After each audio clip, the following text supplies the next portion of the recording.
بسم اللہ الرحمن الرحیم۔ ناظرین، آج ہم آپ کو ایک ایسے جیدار شخص کی داستان سنائیں گے جس کے بارے میں آپ شاید ہی جانتے ہوں۔ ایک ایسا شخص جس نے امریکہ کو 19 سال تک اتنا نقصان پہنچایا جتنا شاید کوئی پورا ملک نہ پہنچا سکتا۔ یہ شخص اس وقت امریکہ کو افغانستان میں سب سے زیادہ مطلوب شخص ہے۔ امریکہ نے اس شخص کو تلاش کرنے کے لیے اپنی ساری ٹیکنالوجی استعمال کر دی۔ انہوں نے سب صحرا چھان مارے، سب پہاڑ کھود ڈالے، لیکن اس شخص کی ایک تصویر تک نہ بنا سکے۔ لیکن اس شخص نے جب چاہا، جہاں چاہا اور جیسے چاہا امریکہ اور 48 ملک کی فوج نیٹو کو مارا اور اسے شکست دی۔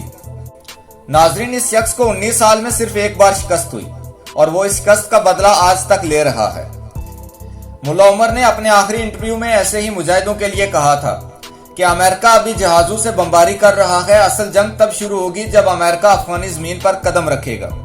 اور ناظرین، پھر ہم نے اور پوری دنیا نے دیکھا کہ انہوں نے جنگ لڑی اور پوری دنیا کو یہ بتایا کہ صرف ٹیکنالوجی سے جنگیں نہیں جیتی جاتی۔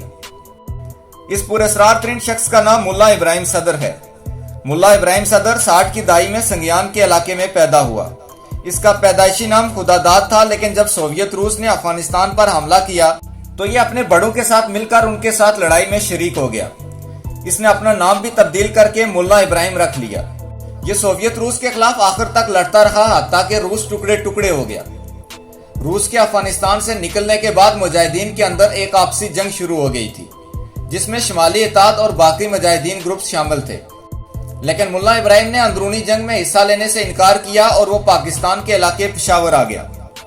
یہاں اس نے ایک مدرسے سے تعلیم حاصل کرنا شروع کی تو اس کے دوستوں نے اس کو صدر نام سے بلانا شروع کر دیا، کیونکہ ان کے دوستوں کے مطابق وہ ہر کام میں بڑھ چڑھ کر حصہ لیتا تھا۔ اس طرح یہ شخص خدا داد سے ملا ابراہیم صدر بن گیا۔ وہ ایک شلوار قمیض اور سر پر تربان یعنی پگڑی باندھنے والا شخص ہے۔ یہ ساری معلومات اس کے ساتھ پڑھنے والے دوستوں سے حاصل کی گئی ہے۔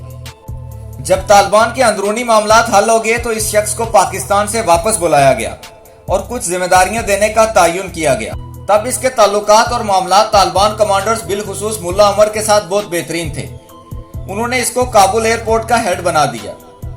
ناظرین، اس وقت کابل ایئرپورٹ پر رشیا کے کچھ فائٹر جیٹس جو افغان طالبان کے ہاتھ آگے تھے، کچھ گن شپ ہیلی کاپٹرز اور کچھ مسافر بردار طیارے وہ بھی ٹوٹے پوٹے تھے۔ یعنی ملا ابراہیم صدر کو افغانستان کی اس ایئر فورس کا ہیڈ بنا دیا گیا۔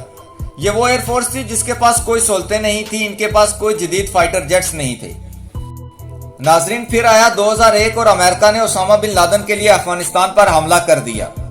امریکہ نے کیمیکل ہتھیار چھوڑ کر اپنی تمام ٹیکنالوجی وہاں پھونک دی۔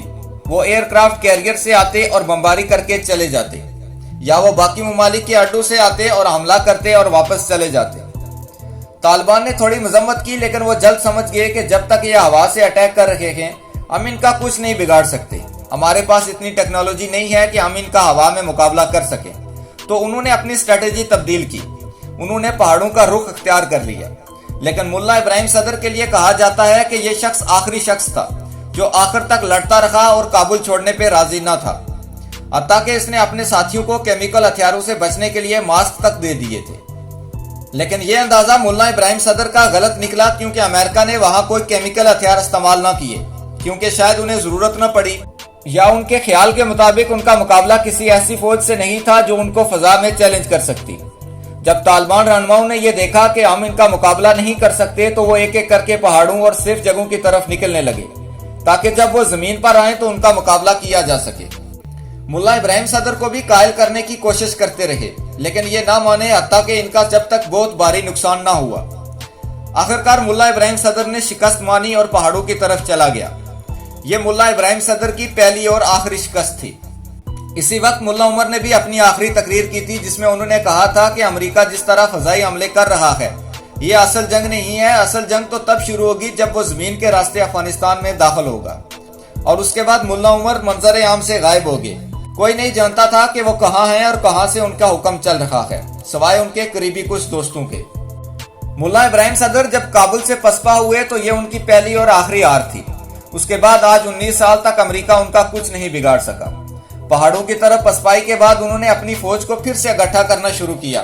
زخمی سپاہیوں اور ہتھیاروں کی قلت کے باوجود انہوں نے ایک ایسی گوریلا فورس تیار کی جو گات لگا کر امریکیوں کے پرخچے اڑاتے ہیں۔